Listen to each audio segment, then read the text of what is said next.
Mau pilih mana? Calon dukungan konglomerat atau calon dukungan rakyat? Ini negara besar, ini bangsa besar, demokrasi salah satu terbesar, penduduk terbesar, kekayaan alam terbesar. Kita harus menjadi major player di kawasan Asia dan dunia, harus. Tidak boleh kita jadi penonton, tidak boleh. Jadi mindset kita itu bukan menjadi penonton. Kita aman. I love you too. Gini, timernya di nol lagi dong.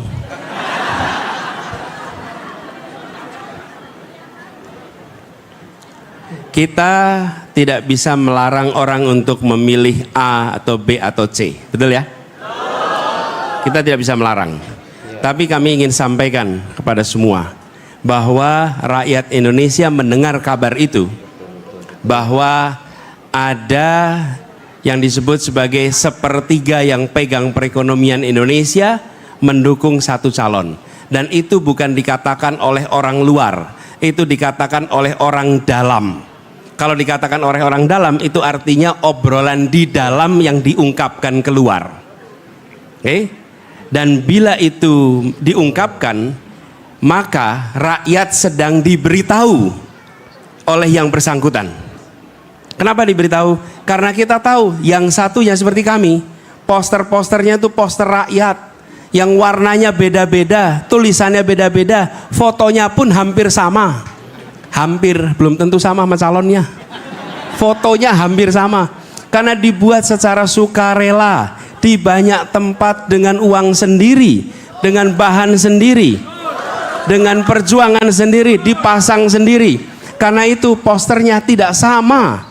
Yang dapat dukungan dari sepertiga penguasa ekonomi itu posternya di mana-mana seragam semuanya. Artinya siapa? Dibuat di pabrik, didistribusikan ke seluruh Indonesia. Yang ini dibuat di rumah tangga dan di tempat relawan-relawan dan dipasang di mana-mana. Oke. Ini adalah kode keras untuk rakyat Indonesia. Mau pilih mana? Calon dukungan konglomerat atau calon dukungan rakyat?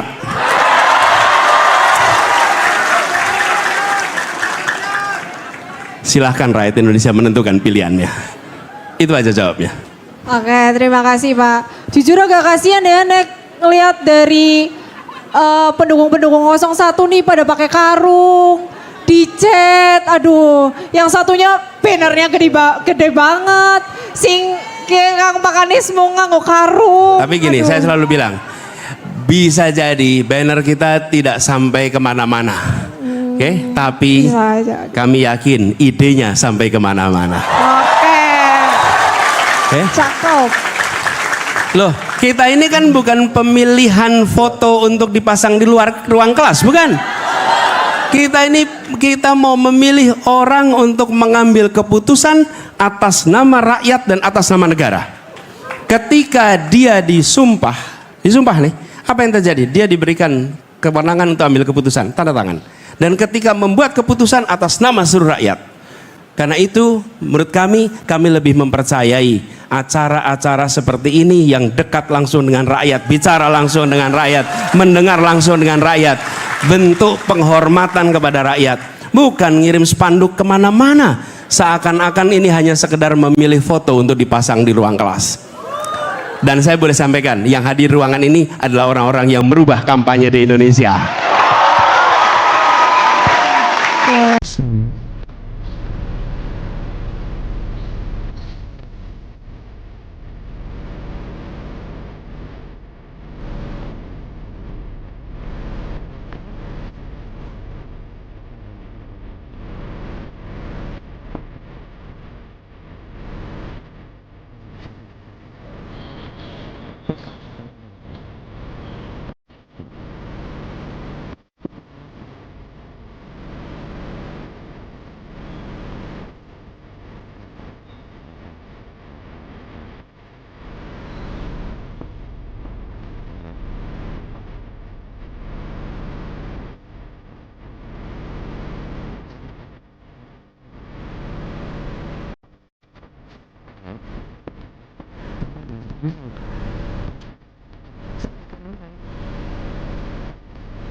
Ini negara besar, ini bangsa besar, demokrasi salah satu terbesar, penduduk terbesar, kekayaan alam terbesar.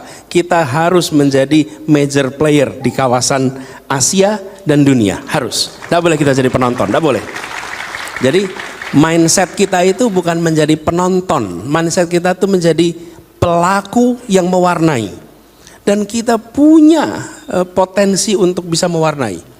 Indonesia itu rujukan dunia. Bapak Ibu sekalian, teman-teman semua yang di sini, Indonesia ini dalam perjalanan sejak kita merdeka itu selalu menjadi negara rujukan. Di ASEAN juga begitu. Kita adalah yang besar. Nah, untuk kita bisa memainkan peran yang makin besar di dunia internasional, maka kita sendiri harus menempatkan diri sebagai warga dunia.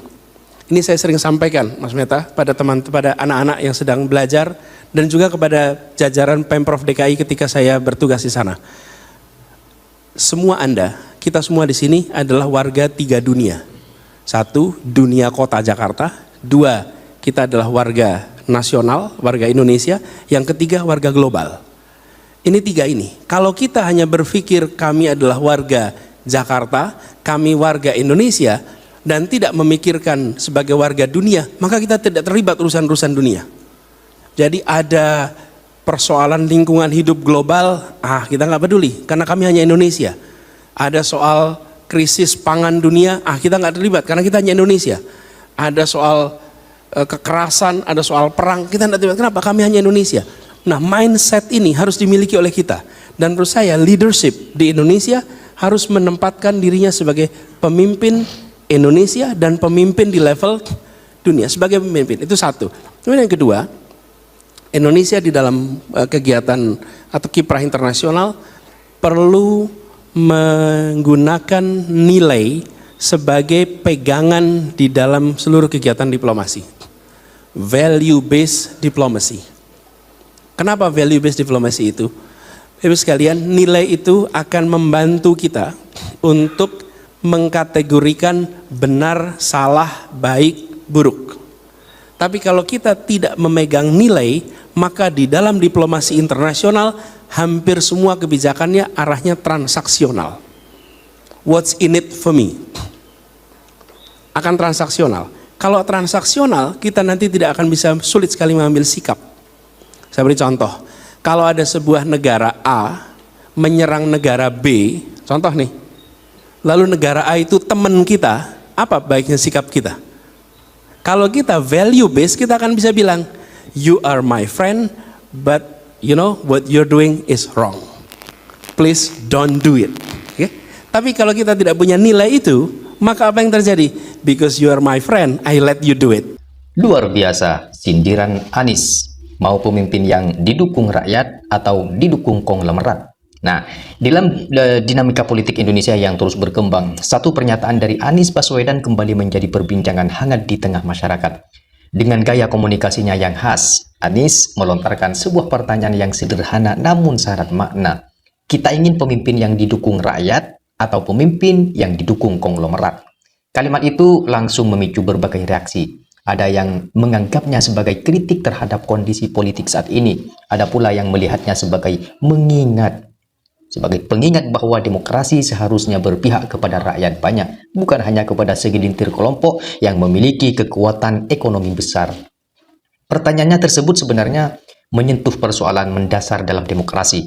Siapa yang seharusnya menjadi sumber utama kekuatan seorang pemimpin? Apakah rakyat biasa yang setiap hari bekerja keras untuk memenuhi kebutuhan hidupnya, atau kelompok pemilik modal yang memiliki pengaruh besar dalam dunia ekonomi dan politik.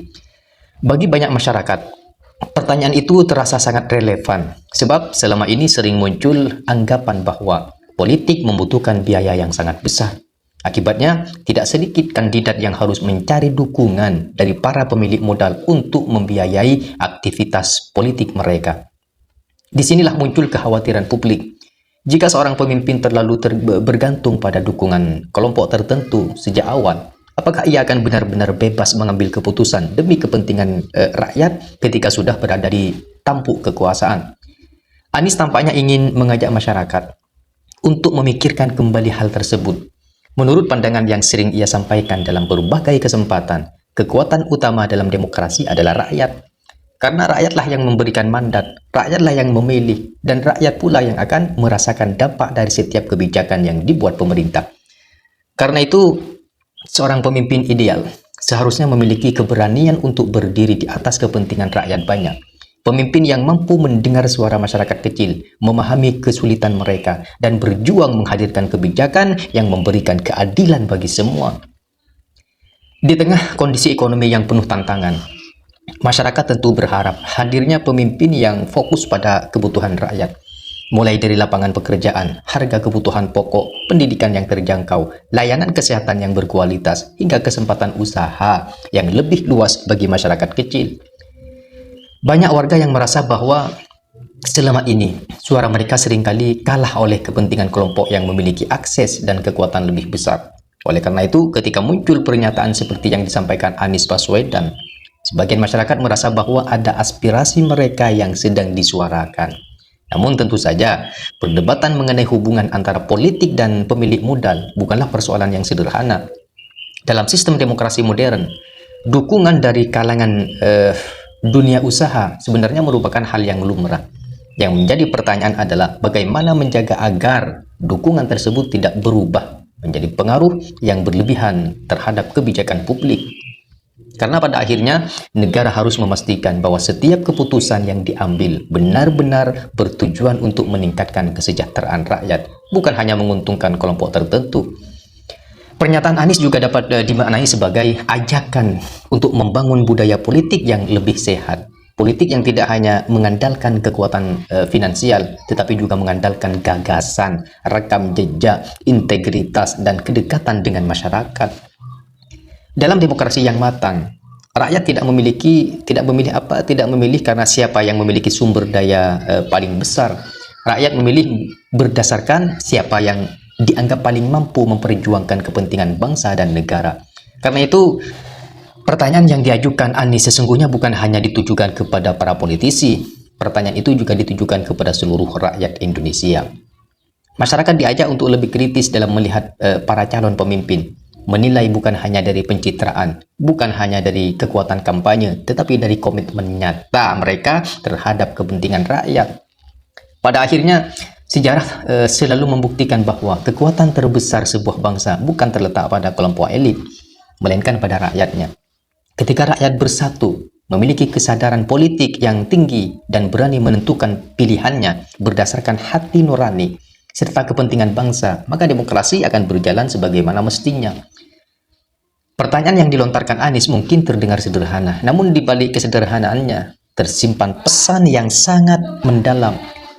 Indonesia ke depan membutuhkan pemimpin yang tidak hanya dekat dengan kekuasaan, tetapi juga dekat dengan rakyat. Pemimpin yang tidak hanya mendengar suara kelompok tertentu, tetapi mendengar suara seluruh anak bangsa. Karena pada akhirnya, pemimpin datang dan pergi, jabatan bisa berganti, kekuasaan bisa berpindah tangan, tetapi rakyat akan tetap menjadi pemilik sejati negeri ini. Dan dalam demokrasi yang sehat, suara rakyat harus selalu menjadi suara yang paling menentukan terlebih dari segalanya.